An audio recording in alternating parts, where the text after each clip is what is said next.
Subscribe to Shakir Abidi Official. अऊज़ु बिल्लाहि मिनश शैतानिर रजीम बिस्मिल्लाहिर रहमानिर रहीम इद अंतुम bill उद्वतिद दुनिया व हुम बिल उद्वतिल क़ुस्वा। यहाँ से 10वां पारा शुरू हो रहा है और इसके अंदर जंग बदर का एक तफसीली वाक़या है। मैंने बताया था कि 9वें पारे के आखिर में अल्लाह तबारक व तआला ने जंग बदर का तफसीली वाक़या ज़िक्र किया है, जो 10वें पारे के शुरू में भी आ गया है।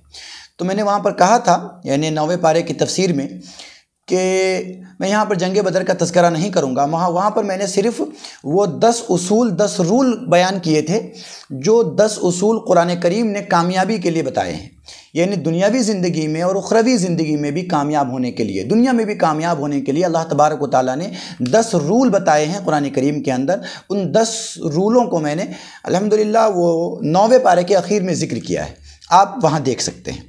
आगे चूँकि जंग बदर का तज़किरा है और ये तफसीली तज़किरा था, इतनी तफसील से किसी दूसरे मकाम पर नहीं आया है, इसलिए थोड़ी सी तफसील मैं यहाँ पर रखूँगा।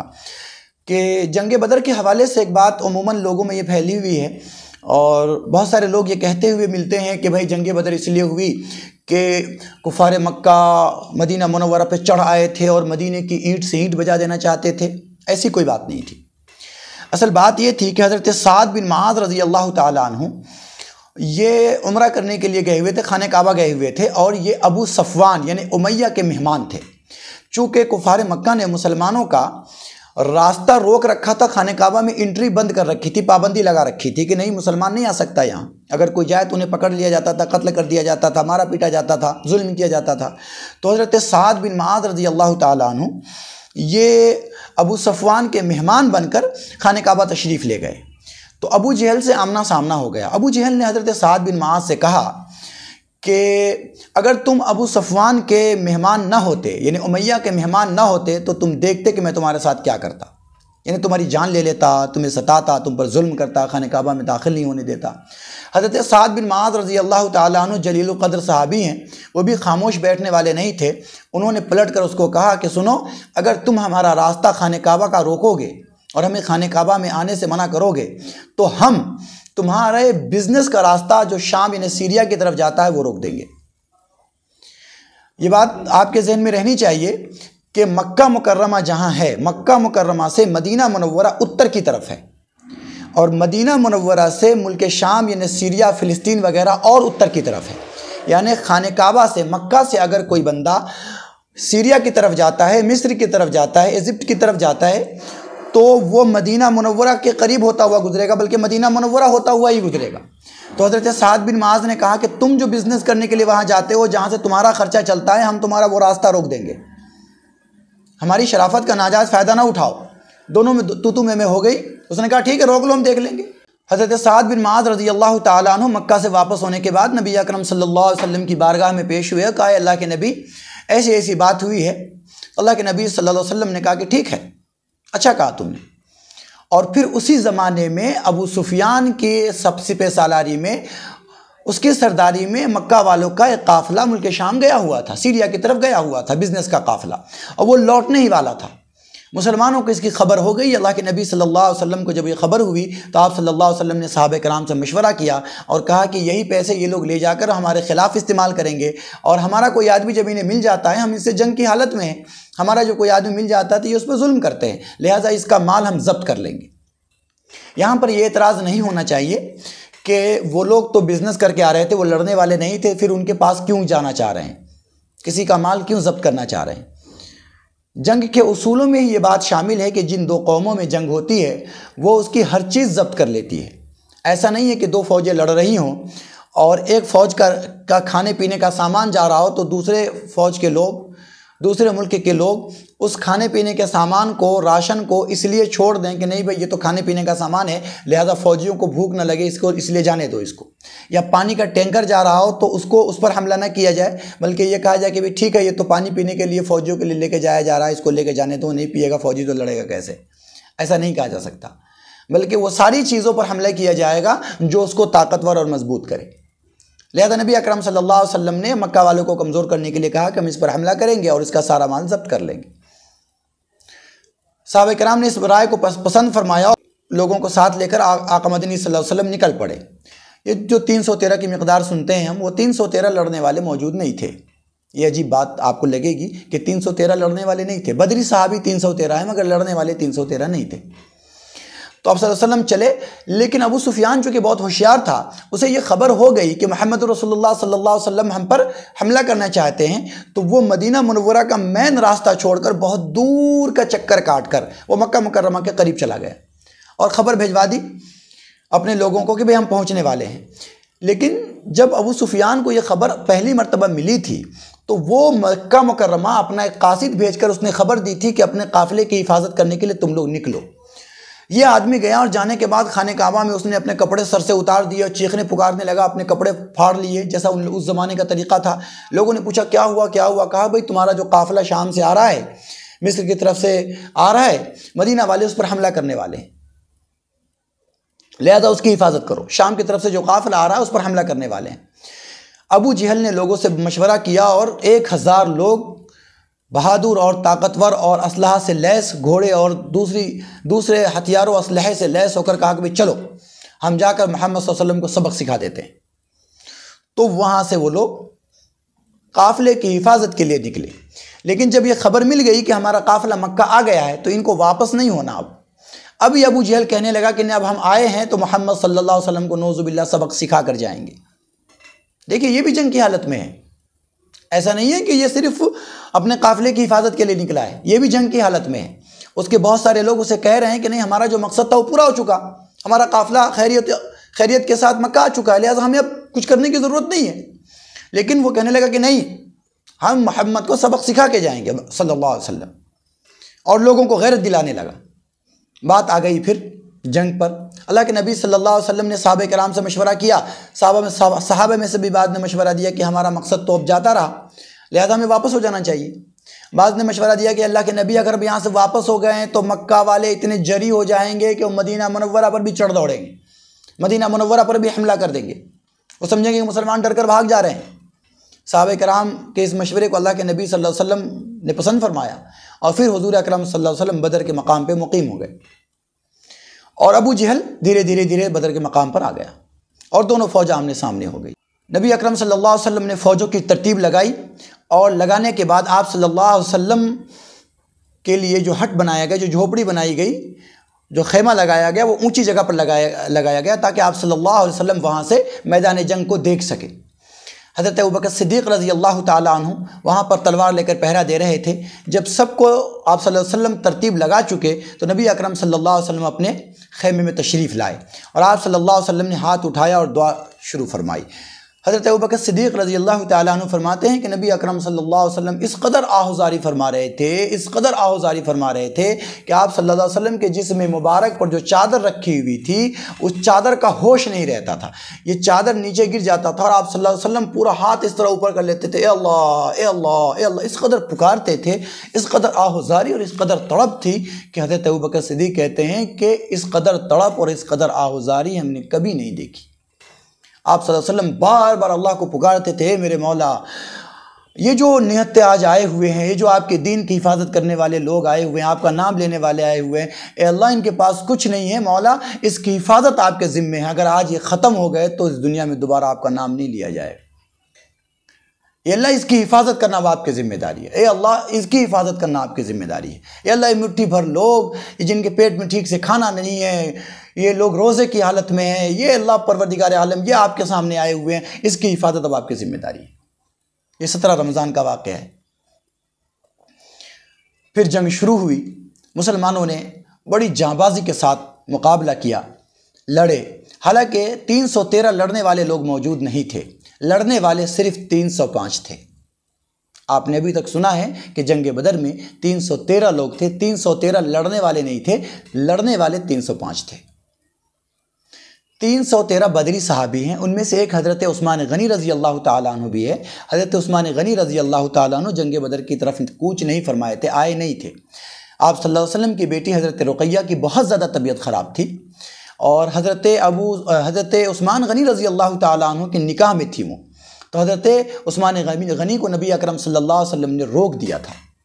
तो आप मदीना मुनव्वरा ही में थे और बाकी के 7 लोग ये जंग के बाहर, मैदान के बाहर पहरेदारी पर लगे हुए थे, जासूसी के काम पर मुतय्यन थे। तलवार उठाने वाले, आमने सामने लड़ने वाले जो लोग मौजूद थे वो 305 थे। तो जंग शुरू हुई और इस जंग में अल्लाह तबारक व तआला ने मुसलमानों को फ़तह अता फरमाई और बड़ी बेमिसाल फ़तह अता फरमाई, जिसने मक्का वालों की कमर तोड़ कर रख दी। लेकिन इस जंग में मुसलमानों ने जो कुर्बानी दी और ईमान का जो नज़ारा पेश किया, ये वाकई पूरी दुनिया के अहले ईमान के लिए और क़यामत तक आने वाले तमाम लोगों के लिए इबरत है, नसीहत है और सीखने की चीज़ है कि हज़रत उमर रज़ी अल्लाह ताला अन्हु ने अपने मामू, सगे मामू आस बिन हिशाम को अपने ही हाथों से कत्ल किया। हज़रत मसअब बिन उमैर रज़ी अल्लाह ताला अन्हु ने अपने हकीकी भाई अब्दुल्लाह को अपने हाथों से कत्ल किया। हज़रत अबू उबैदा रज़ी अल्लाह ताला अन्हु ने अपने बाप जर्राह को अपने हाथों से कत्ल किया। ऐसे ही कितने ही सहाबा ने अपने रिश्तेदारों को अपने हाथों से कत्ल किया। बहुत दिनों के बाद हज़रत अबू बकर सिद्दीक़ रज़ी अल्लाह ताला अन्हु के बेटे ईमान ले आए तो बाप के पास आके एक मरतबा कहने लगे कि अब्बू, जंग के मैदान में बहुत सी मरतबा आप मेरी तलवार के जद में आ गए थे, लेकिन मैंने इसलिए छोड़ दिया था कि आप मेरे वालिद हैं। हज़रत अबू बकर सिद्दीक़ रज़ी अल्लाह ताला अन्हु ने इरशाद फरमाया कि खुदा की कसम, अगर तू मेरी तलवार के जद में आ जाता तो मैं तुझे नहीं छोड़ता, मैं तुझे कत्ल कर देता, क्योंकि तू मेरे नबी के ख़िलाफ़ लड़ने के लिए आया था और मेरे नबी के ख़िलाफ़ अगर लड़ने के लिए मेरा बाप आ जाए, मेरी माँ आ जाए, मेरा भाई आ जाए, मेरी बहन आ जाए, मेरा बेटा आ जाए, मैं सबको कत्ल कर दूंगा। ये अहले ईमान का जज्बा होना चाहिए। तो अल्लाह तबारक व तआला ने मुसलमानों को इसके अंदर फ़तह इनात फरमाई। 70 लोग इनके कत्ल हुए और 70 ही लोग कैदी बना लिए गए, अरेस्ट कर लिए गए। मुसलमान इनको जब लेकर वापस आए तो आपस में मशवरा किया नबी अकरम सल्लल्लाहु अलैहि वसल्लम ने कि इन कैदियों का क्या करना चाहिए। बाद साहबा ने मशवरा दिया कि इनको फ़िदिया लेकर, जुर्माना लेकर छोड़ दिया जाए, क्योंकि अपने ही रिश्तेदार हैं ये लोग। मगर हज़रत उमर रज़ी अल्लाह ताला अन्हु और दूसरे दीगर सहाबा ने मशवरा दिया कि इनको कत्ल कर देना चाहिए। हज़रत उमर ने तो ये मशवरा दिया कि जिनका जो रिश्तेदार है वो उसी के हवाले कर दिया जाए, अपने रिश्तेदार को अपने हाथों कत्ल कर दे।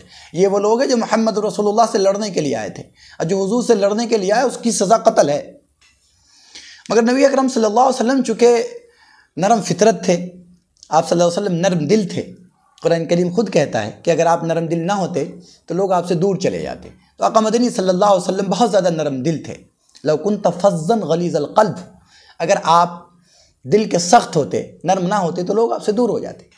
तो आप सल्लल्लाहु अलैहि वसल्लम ने नरम दिली की बुनियाद पर यही फ़ैसले को पसंद फरमाया, इसी फ़ैसले को कि हाँ ठीक है, फ़िदिया लेकर छोड़ दिया जाए, जुर्माना लेकर छोड़ दिया जाए। अल्लाह तबारक व तआला को ये बात सख्त नापसंद आई और नापसंद आने की चीज़ भी थी। अल्लाह ताला को ये बात तो नापसंद आनी ही थी, इसलिए कि वो लोग जो अल्लाह के महबूब को तकलीफ़ पहुंचाने के लिए, अल्लाह के महबूब से लड़ने के लिए आए थे, उनको जब छोड़ा जाएगा तो अल्लाह को नापसंद होगा ना। तो अल्लाह तबारक व तआला को ये बात सख्त नापसंद आई। तो अल्लाह तबारक व तआला ने कुरान करीम की आयत नाजिल फरमाई, मा कान लिनबिय्यिन अन यकून लहू असरा हत्ता युस्खिन फिल अर्ज़। नबी के लिए ये बात मुनासिब नहीं है कि वो लोग जो नबी से लड़ने के लिए आए और कैद कर लिए जाएं, उसका खून बहाए बिना उसको छोड़ दें। अल्लाह के नबी ने कहा कि अल्लाह ताला का अज़ाब मदीना के करीब तरीन तक आ गया था, अगर मैं तुम्हारे दरमियान मौजूद ना होता तो अल्लाह का अज़ाब आ जाता। तो अल्लाह तबारक व तआला ने इस बात को सख्त नापसंद किया।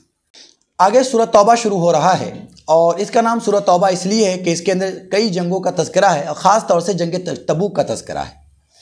और जंग तबूक के अंदर अल्लाह के नबी सल्लल्लाहु अलैहि वसल्लम के साथ जो लोग किसी वजह से शरीक नहीं हो सके थे, अल्लाह तबारक व तआला ने उनकी गिरफ्त की थी, उनकी पकड़ की थी और बाद में उन्होंने तौबा की और सच्ची तौबा की तो अल्लाह तबारक व तआला ने उनकी तौबा कबूल फरमा ली।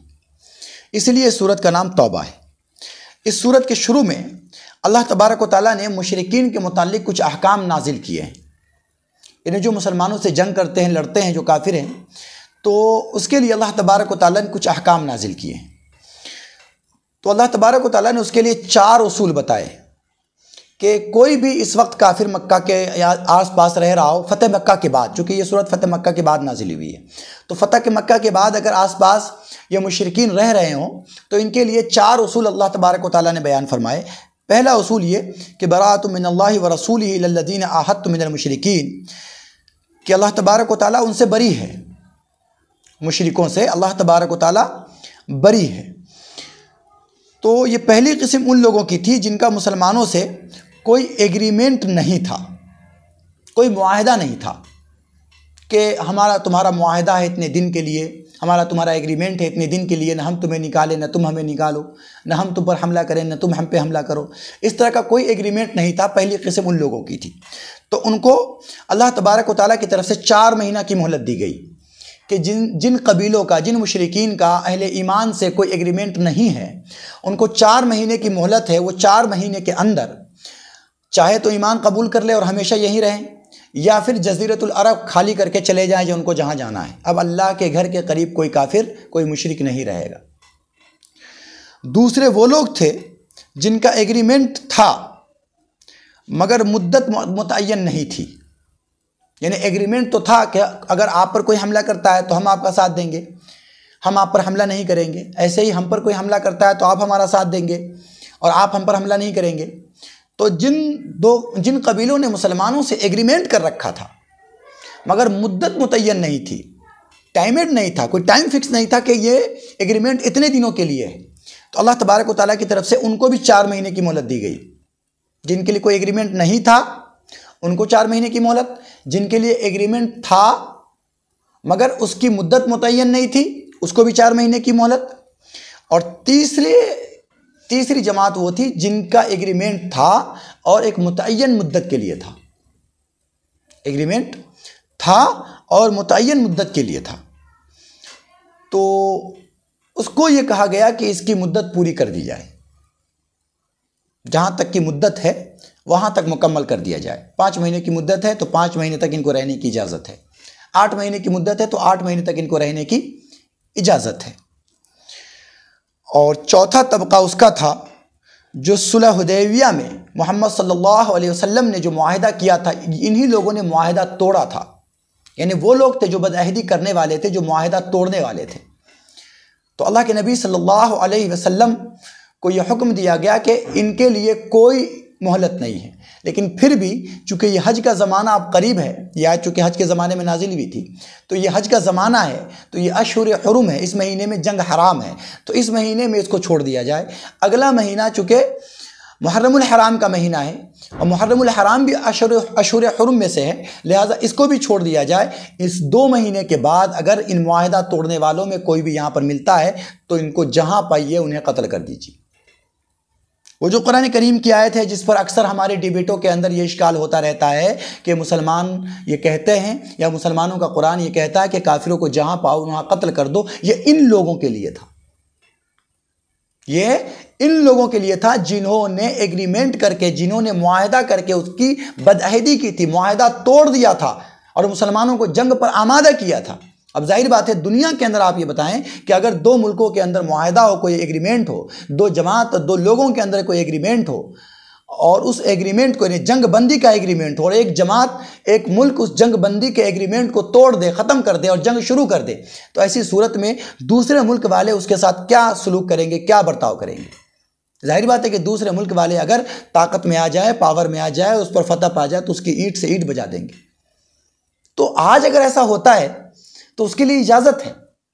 और यही बात कुरान करीम ने पहले कही तो आज लोगों को एतराज़ होता है। ये एतराज़ बेजा है, गलत है। आगे अल्लाह तबारक व तआला ने ईमान के बग़ैर कोई अमल कबूल नहीं होगा उसका तज़किरा किया है कि मा काना लिल मुशरिकीना अन यअमुरू मसाजिद अल्लाह। काफिरों के लिए ये बात नहीं है कि वो अल्लाह तबारक व तआला के मस्जिदों को आबाद करें। ये जो मक्का वाले थे ये खाने काबा की चूँकि देख रेख करते थे, ये खाने काबा के अंदर आए हुए लोगों की खिदमत करते थे, ये समझते थे कि हम बहुत बड़ा काम कर रहे हैं और इससे बड़ा कोई काम नहीं है। अल्लाह तबारक व तआला ने इनको बताया कि देखो तुम जो कर रहे हो ये सारा का सारा काम अच्छा तो है मगर ईमान के बगैर कबूल नहीं है। वही अमल काबिल कबूल होगा जो ईमान के साथ हो। और उसकी वजह यह है कि अगर कोई आदमी किसी मुल्क में रह रहा हो और उस मुल्क के अंदर वो बहुत सारे रिफाई काम कर रहा हो, सोशल वर्क कर रहा हो, मगर वो हुकूमत को एक्सेप्ट ना करता हो, कॉन्स्टिट्यूशन को नहीं मानता हो, तो कॉन्स्टिट्यूशन को ना मानने वाले के किसी भी काम पर उसको मेडल नहीं दिया जाएगा, उसको देशद्रोही कहा जाता है। तो अब अल्लाह तबारक व तआला के मुल्क में, अल्लाह ताला की दुनिया में रहकर अल्लाह ताला के इनकार के साथ अगर वो कोई काम करता है नेकी का तो उसका वो काम कबूल नहीं है। उसके आगे अल्लाह तबारक व तआला ने ग़ज़वा हुनैन का तज़किरा किया है। फ़तेह मक्का के बाद कबीला बनु हवाज़िन, एक बहुत बड़ा कबीला था, उसका सरदार था मालिक बिन औफ। उसने मुसलमानों पर चढ़ाई करने के लिए तैयारियां शुरू कर दी। नबी अकरम सल्लल्लाहु अलैहि वसल्लम को मालूम हुआ तो आप सल्लल्लाहु अलैहि वसल्लम एक बड़ी ताकत लेकर उसकी तरफ चल पड़े। हुजूर ने कूच फरमाया लड़ने के लिए। मुसलमानों की तादाद चूँकि इस वक्त बहुत बड़ी थी, तो बाज़ मुसलमानों के दिल में यह ख्याल आया कि पहले तो हम बहुत थोड़े रहा करते थे, धोबिया मैदान मार लेते थे, अब तो हमारी बड़ी तादाद है, तो अब तो हमें लाजमी तौर पर जीत मिलेगी। ये बात अल्लाह तबारक व तआला को नापसंद हुई, अल्लाह ताला को सख्त नापसंद हुई कि फ़तह देने वाला मैं हूँ, कमज़ोरी में फ़तह मैंने दी तुम्हें। अब जब तुम्हारे पास ताकत है तो तुम अपनी ताकत पर गुरूर करने लगे। तुमने ये क्यों नहीं कहा कि अल्लाह तबारक व तआला आज हमें ताकत के साथ साथ फ़तह देगा।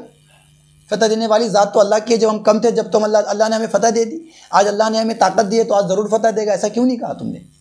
लिहाजा जैसे ही जंग शुरू हुई वैसे ही मुसलमानों के कदम उखड़ गए। मुसलमान अभी गुजर ही रहे थे कि एक पहाड़ की घाटी से हवाज़न के तीर अंदाज़ों ने मुसलमानों पर ताबड़तोड़ हमला कर दिया और मुसलमानों के कदम उखड़ गए, सब भाग खड़े हुए।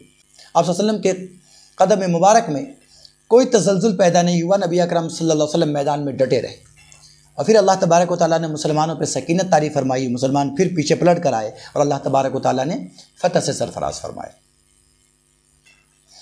उसके बाद अल्लाह तबारक व तआला ने ग़ज़वा तबूक का जिक्र किया है। चूँकि ये सूरत तौबा है और ग़ज़वा तबूक में ही मुसलमान जो नहीं जा सके थे, अल्लाह तबारक व तआला ने उनकी तौबा कबूल की थी।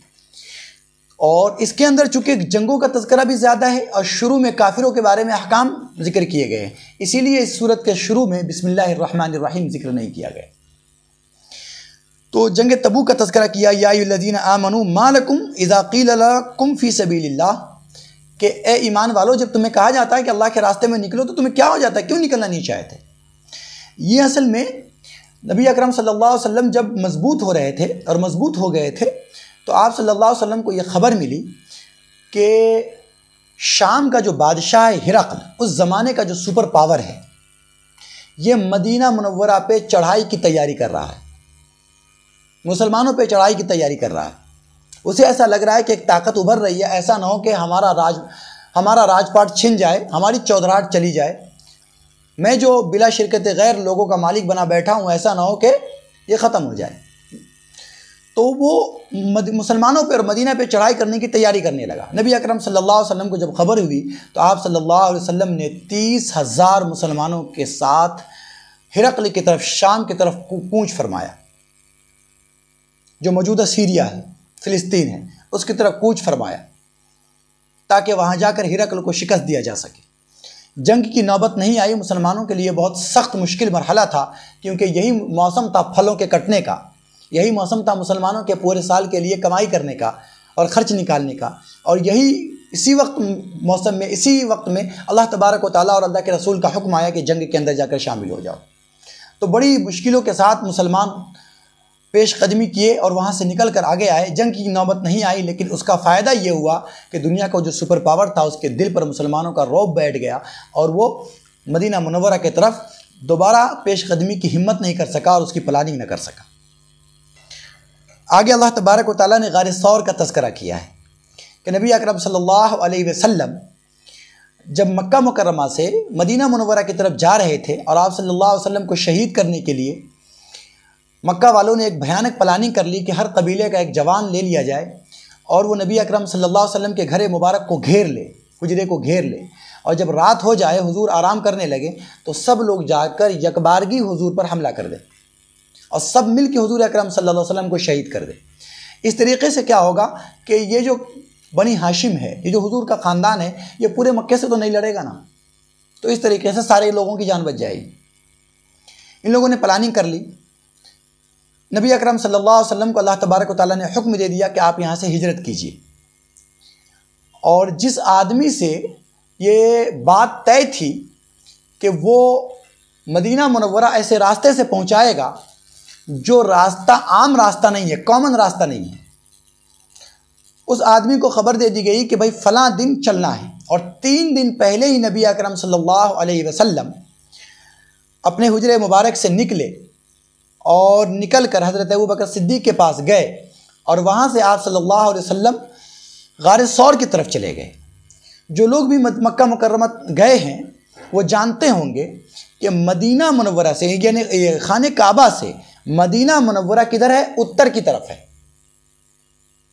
वो सॉरी दक्षिण की तरफ है, कि मदीना मुनव्वरा से खाने काबा दक्षिण की तरफ है और ये जो गारे सौर है ये उत्तर की तरफ है।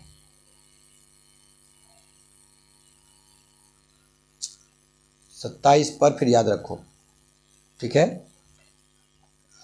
जो लोग भी खाने काबा गए हैं वो ये जानते होंगे, और मैंने पहले भी इसी वीडियो के अंदर बताया है कि खाने काबा से यानी मक्का मुकर्रमा से मदीना मुनव्वरा उत्तर की तरफ है, लेकिन खाने काबा से गारे सौर दक्षिण की तरफ है। यानी खाने काबा ये है, उत्तर की तरफ मदीना मुनव्वरा है, मुल्क शाम भी उत्तर की तरफ है, और गारे सौर ये दक्षिण की तरफ है, नीचे की तरफ है।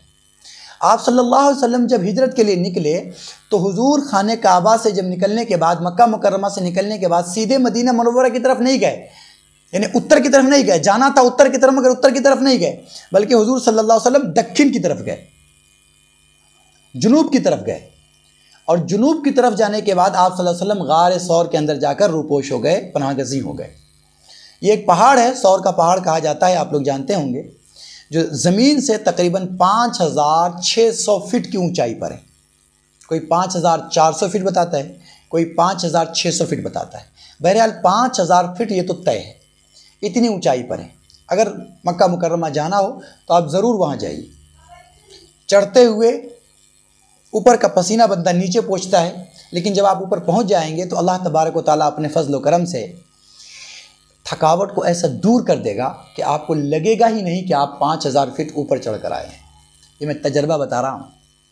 इसलिए अल्लाह तबारक व तआला अगर वहाँ ले जाए आपको, कोशिश कीजिए कि जाएं, ले जाए तो गार सौर पे ज़रूर ऊपर चढ़ कर देखिए।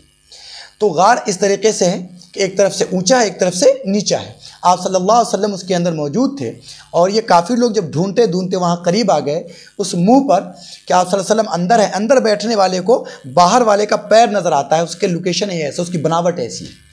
तो उसके पैर नबी अकरम सल्लल्लाहु अलैहि वसल्लम को नज़र आ रहे थे, और आप जानते हैं कि वहाँ पर मकड़ी ने जाला तन दिया था और कबूतरी ने अंडा दे दिया था। तो आप सल्लल्लाहु अलैहि वसल्लम ने जब उसका पैर देख लिया तो हज़रत अबू बकर सिद्दीक़ रज़ी अल्लाह तआला अन्हु को घबराहट होने लगी, और घबराते हुए हज़रत अबू बकर सिद्दीक़ रज़ी अल्लाह तआला अन्हु ने कहा कि अल्लाह के नबी, ऐसा ना हो कि ये आपको तकलीफ़ पहुँचा दे। तो हुज़ूर अकरम सल्लल्लाहु अलैहि वसल्लम ने इरशाद फरमाया, वस्सानी यसनैनि इज़ हुमा फ़िल गार इज़ यक़ूलु लिसाहिबिही ला तहज़न इन्नल्लाह मअना, कि नबी अकरम सल्लल्लाहु अलैहि वसल्लम ने अपने साथी हज़रत अबू बकर सिद्दीक़ से कहा, ला तहज़न इन्नल्लाह मअना, गम न करो, अल्लाह तबारक व तआला हमारे साथ है, लिहाजा हमें कुछ नहीं होगा। हम अल्लाह के रास्ते में निकले हुए हैं, अल्लाह की मदद हमें ज़रूर मिलेगी। और हुआ ऐसा ही कि कुफ़ार वहाँ तक पहुँच कर वहाँ से वापस हो गए। जब अल्लाह तबारक व तआला किसी की हिफाजत करने के लिए आता है तो वो मकरियों के जाले जैसे कमज़ोर घर को दुनिया की सबसे ताकतवर तरीन दीवार बना देता है। जैसा कि मोहम्मद रसूलुल्लाह सल्लल्लाहु अलैहि वसल्लम की हिफाजत के लिए अल्लाह तबारक व तआला ने मकरी के जाले को दुनिया की मजबूत तरीन दीवार बना दिया कि वहाँ तक कुफार मक्का पहुँचे और अंदर दाखिल न हो सके। आगे अल्लाह तबारक व तआला ने ज़कात के मसरफ़ के बारे में बताया है कि ज़कात किन किन लोगों पर ख़र्च किया जा सकता है। अल्लाह के लिए जो बंदा ज़कात निकालता है वो किन किन लोगों पर ख़र्च किया जा सकता है। इसके बारे में बाज़ाब्ता हमारी वीडियोज़ अलग से मौजूद हैं, उन वो बयानात जिसके अंदर मैंने ज़कात के मसाइल का तज़किरा किया है कि 1 तोला सोना हो तो ज़कात फ़र्ज़ होगा या नहीं होगा, होगा तो उसकी क्या शक्ल है, पैसे में कितने पैसे हों तो ज़कात फ़र्ज़ हो जाएगा। ये सारी बातें हमने एक बयान के अंदर कह दिया है, जो आपको ज़कात के नाम से सर्च करेंगे तो आपको मिल जाएगा, तो आप वहाँ देख लें। यहाँ अल्लाह तबारक व तआला ने 6 वो जगह इरशाद फरमाई हैं जिन 6 जगहों पर ज़कात का माल ख़र्च किया जा सकता है। उसमें से 1 नंबर है फ़कीर, दूसरे नंबर पर है मिस्कीन, तीसरे नंबर पर है अल्लाह के नबी सल्लल्लाहु अलैहि वसल्लम के ज़माने में जो ज़कात वसूली करने जाते थे उनकी सैलरी, उनकी तनख्वाहें। जिनका दिल इस्लाम की तरफ माइल हो या नए इस्लाम कबूल किए हों तो उनकी देख रेख के लिए ज़कात का माल दिया जा सकता था, लेकिन ये उस ज़माने में था। अब यह हुक्म मनसूख हो चुका, अब इस पर अमल नहीं होगा। दूसरे कोई अगर ग़ुलाम है तो उसको आज़ाद करने के लिए अगर दिया जाए माल और उसका आका इस बात पर राज़ी हो कि अगर इतना पैसा तुम मुझे दे दोगे तो मैं तुम्हें छोड़ दूँगा, तो वो ज़कात का माल लेकर अपने आका को दे सकता है। ये भी उस ज़माने में था, अब ख़त्म हो गया। वो आदमी जिन पर कर्ज़ा हो और कर्ज़ा अदा करने की ताकत न रखता हो तो उसको भी चाहिए कि वो ज़कात का माल ले सकता है और लेकर अपने कर्ज़े की अदायगी कर सकता है। और सातवां वो आदमी जो अल्लाह के रास्ते में हो, जिहाद करने वाले लोग हों और जिहाद के लिए सामान लेना, जिहाद के लिए राशन ख़रीदना, इन चीज़ों के लिए अगर ज़रूरत है तो उसको ज़कात का माल दिया जा सकता है, उस मसरफ़ में इस्तेमाल किया जा सकता है। फ़ी सबीलिल्लाह में वो मदारिस वगैरह भी आते हैं जो अल्लाह का काम करते हैं, वो तंजीमें भी आती हैं जो दीन की इशाअत और दीन के बढ़ावे का और दीन की हिफाजत का काम करते हैं। और 8वें नंबर पर वो मुसाफिर है जो कहीं पर अकेला पड़ गया हो और उसके पास कोई माल ना हो, तो ऐसे वक्त में उसको ज़कात का माल दिया जा सकता है।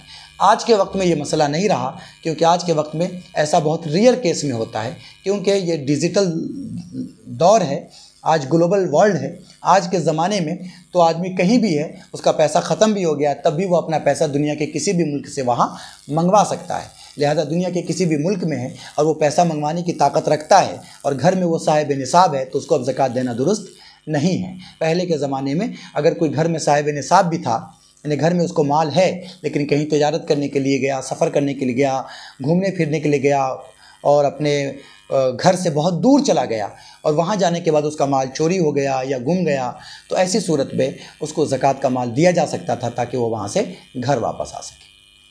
आगे अल्लाह तबारक व तआला ने मुनाफिकीन के बारे में एक बात इरशाद फरमाई है कि मुनाफिकीन के बारे में इस्तिग़फ़ार नहीं किया जा सकता।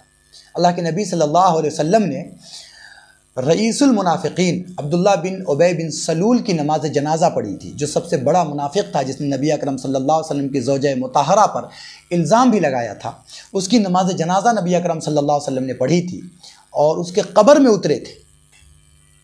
अल्लाह के नबी सल्लल्लाहु अलैहि वसल्लम से कहा गया कि अगर आप एक बार नहीं 70 मरतबा भी इसकी मग़फ़िरत की दुआ करें तो भी अल्लाह तबारक व तआला इसकी मग़फ़िरत नहीं करेगा। आपको इसकी मग़फ़िरत के लिए दुआ ही नहीं करनी है। अल्लाह तबारक व तआला ने सीधे सीधे मना फरमा दिया कि मुनाफिकीन के लिए दुआए मग़फ़िरत होगी ही नहीं।